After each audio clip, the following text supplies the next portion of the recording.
Telangana cabinet కీలక నిర్ణయాలు తీసుకుంది. ప్రభుత్వ లావాదేవీలన్నీ నగదు రహితంగానే చేయాలని నిర్ణయించింది. సంస్థలకు, వ్యక్తులకు కూడా ప్రభుత్వం ఆన్లైన్లోనే చెల్లింపులు చేయనుంది. నగదు రహిత లావాదేవీలపై మంత్రి కేటీఆర్ ఆధ్వర్యంలో కేబినెట్ సబ్ కమిటీని నియమించింది. మంత్రి హరీష్ రావు నేతృత్వంలోని కమిటీ రిపోర్ట్ మేరకు బ్రిజేష్ కుమార్ ట్రిబ్యునల్ తీర్పుపై సుప్రీంకోర్టుకు వెళ్లాలని నిర్ణయించింది. సంస్థలకు, రాష్ట్రంలో ప్రైవేట్ యూనివర్సిటీల ఏర్పాటు కోసం డిప్యూటీ సీఎం కడియం శ్రీహరి అధ్యక్షతన కేబినెట్ సబ్ కమిటీ ఏర్పాటుకు ఆమోదముద్ర వేసింది. కీలకమైన కొత్త భూసేకరణ బిల్లుకు ఆమోదం తెలిపింది తెలంగాణ కేబినెట్. పని భారం లేని శాఖల ఉద్యోగులను పని భారం ఉన్న శాఖలకు బదిలీ చేయడానికి మంత్రివర్గం ఆమోదం తెలిపింది. అసెంబ్లీ శీతాకాల సమావేశాల్ని ఎన్ని రోజులైనా నడపటానికి సిద్ధంగానే ఉన్నామంది మంత్రివర్గం.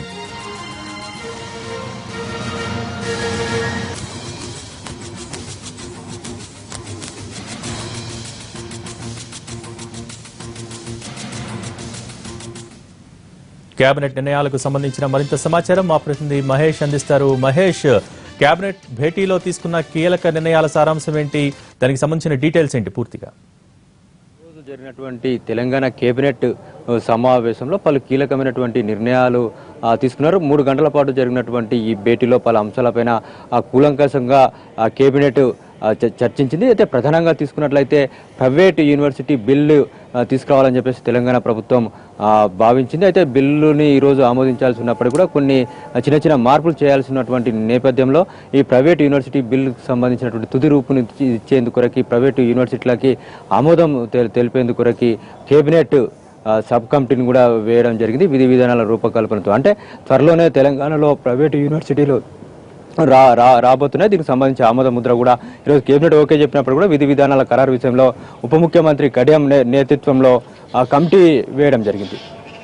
దీంతో పాటు కొత్త భూసేకరణ చట్టం ఏదైతే గతంలో ప్రభుత్వం తీసుకొచ్చినటువంటి 123వ జీవోని హైకోర్టు కొట్టివేసినటువంటి నేపథ్యం, ఆ తర్వాత దానికి సవరణగా వచ్చినటువంటి జీవో విషయంలో కూడా హైకోర్టు తెలంగాణ ప్రభుత్వాన్ని నిర్ణయాలను వ్యతిరేకించినటువంటి నేపథ్యంలో కొత్త భూసేకరణ చట్టం ఏదైతే కేరళ, గోవా రాష్ట్రాలు లాంటి రాష్ట్రాలు తీసుకొచ్చినటువంటి కొత్త భూసేకరణ చట్టాలు ఏవైతే ఉన్నాయో 2013 కేంద్ర ప్రభుత్వం తీసుకొచ్చినటువంటి భూసేకరణ చట్టానికి అనుగుణంగా, ఆ స్ఫూర్తికి అనుగుణంగా కొత్త భూసేకరణ చట్టం తీసుకురావాలని చెప్పేసి తెలంగాణ ప్రభుత్వం భావించింది. ఆ నేపథ్యంలో ఈరోజు కొత్త భూసేకరణ చట్టానికి సంబంధించినటువంటి బిల్లుకు సంబంధించి ఆమోదం తెలిపింది. రేపు ఏదైతే 16వ తారీఖు నుంచి జరిగేటువంటి అసెంబ్లీ సమావేశంలో ఈ కొత్త భూసేకరణ చట్టం సంబంధించినటువంటి కొత్త భూసేకరణ బిల్లుని ప్రవేశపెట్టబోతున్నారు.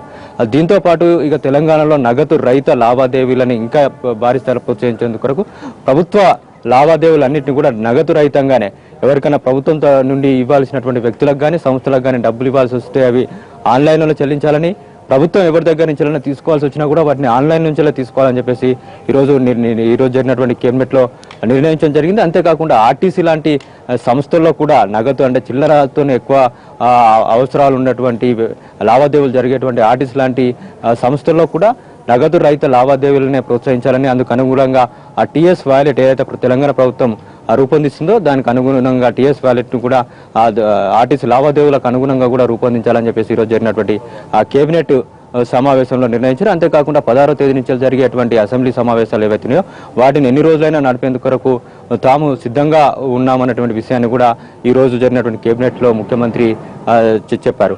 అంతే ఇంకొక కీలకమైనటువంటి నిర్ణయం ఏంటంటే కృష్ణా జలాల విషయంలో గతంలో బ్రిజేష్ కుమార్ ట్రిబ్యునల్ ఏదైతే ఇచ్చారో దానికి తెలంగాణకు అన్యాయం జరుగుతుందనేటువంటి విషయాన్ని ఈరోజు జరిగినటువంటి కేబినెట్ భావించింది. దీనిపైన దాదాపుగా 45 నిమిషాలకు పైగా చర్చించారు. దీనికి ఏజీ కూడా ఈ యొక్క కేబినెట్ సమావేశంలో హాజరయ్యారు. ఏదైతే కేబినెట్ సబ్ కమిటీ మంత్రి హరీష్ రావు నేతృత్వంలో ఒక కేబినెట్ సబ్ కమిటీని వేశారు. ఈ కేబినెట్ సబ్ కమిటీ కూడా ఈ విషయంలో సుప్రీంకోర్టుకు వెళ్లాలని చెప్పేసి నిర్ణయించింది, రికమెండ్ చేసింది. సో ఈ నేపథ్యంలో ఈ రోజు జరిగినటువంటి కేబినెట్లో సుప్రీంకోర్టుకు బ్రిజేష్ కుమార్ ట్రిబ్యునల్ ఏదైతే కృష్ణా జలాల విషయంలో ఇచ్చినటువంటి తీర్పు ఉందో ఈ తీర్పు పైన సుప్రీంకోర్టుకు వెళ్లాలని చెప్పేసి కూడా నిర్ణయం తీసుకున్నారు. అంతేకాకుండా మరొకమైనటువంటి కీలకమైనటువంటి విషయం ఏంటంటే ప్రభుత్వం ఏదైనా ఆర్డినెన్స్ తీసుకురావాలనుకున్నా, ఏదైనా చట్టం తీసుకురావాలనుకున్నా ఆర్డినెన్స్ తీసుకొచ్చినప్పుడు ఒకసారి కేబినెట్ ఆమోదం, మరొకసారి ఆ చట్ట రూపంలోకి అంటే అసెంబ్లీలో పెట్టి మళ్ళీ చట్టం తీసుకురావాలనుకుంటే మరొకసారి ఆ కేబినెట్ ఆమోదం 2 సార్లు ఆమోదం చెప్పాల్సినటువంటి అవసరం లేదు.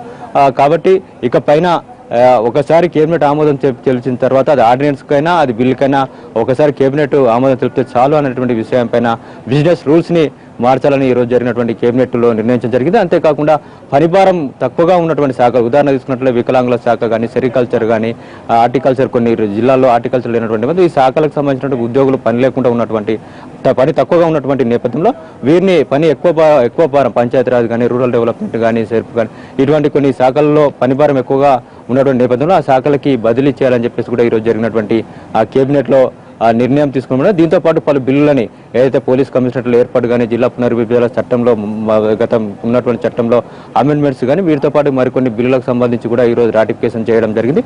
వీటితో పాటు ప్రభుత్వం గతంలో తీసుకున్నట్టు కొన్ని నిర్ణయాలను కూడా ఈ రోజు కేబినెట్లో ఆమోదం తెలిపారు. భోగేంద్రనాథ్. Thank you Mahesh.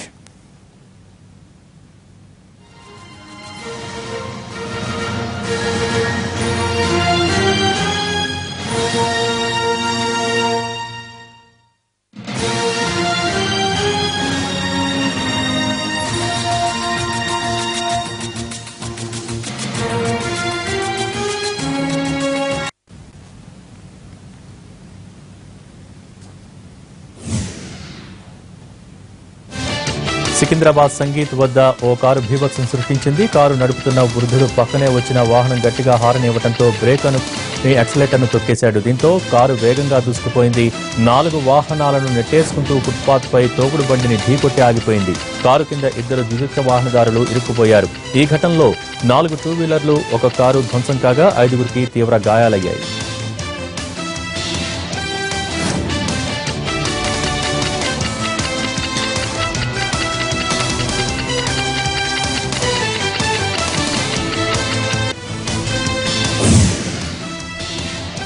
నకిలీ బంగారంతో విశాఖలో బ్యాంకును బురిడీ కొట్టించిన ముఠాను పోలీసులు అరెస్ట్ చేశారు. ప్రధాన నిందితుడు నీలమాధవ్ సహా 12 మందిని అదుపులోకి తీసుకుని విచారిస్తున్నారు. నిందితులను 3 విడతలుగా అరెస్ట్ చేశామన్నారు ఎంవీపీ పోలీసులు. వీరంతా కొటాక్ మహేంద్ర బ్యాంకుకు టోకరా వేశారు. నకిలీ బంగారం కుదవపెట్టి ఏకంగా 6 కోట్ల రూపాయల రుణం తీసుకున్నారు. 18 ఖాతాల ద్వారా ఈ రుణాల్ని పొందారు. ఈ ఘరానా మోసంలో బ్యాంక్ అప్రైజర్లు చేతులు కలిపారు. భువనేశ్వర్ నుంచి బంగారం తెచ్చామంటే నమ్మబలికిన నిందితులంతా విశాఖ, ఒడిశా వాసులు.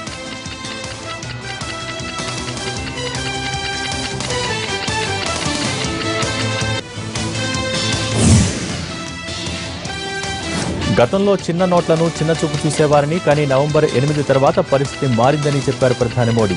గుజరాత్లోని దీసాలో జరిగిన సభలో మాట్లాడిన ప్రధాని పెద్ద నోటు కంటే చిన్న నోటుకు డిమాండ్ పెరిగిందన్నారు. నోట్ల రద్దుపై తనను లోక్సభలో మాట్లాడనివ్వటం లేదని ఆరోపించిన మోడీ నోట్ల రద్దుపై చర్చకు ప్రభుత్వం సిద్ధంగా ఉందని చెప్పారు.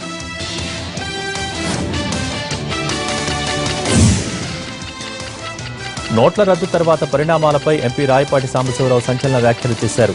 నోట్ల రద్దు వల్ల మోడీకి బురద అంటుకుంటే దాన్ని తొడవటానికి చంద్రబాబుకు పని అప్పజెప్పారంటూ వ్యంగ్యాస్త్రాలు సంధించారు. నోట్ల రద్దుతో సామాన్యుడి గొంతు నొక్కేశారంటూ మోడీపై విమర్శలు సంధించారు.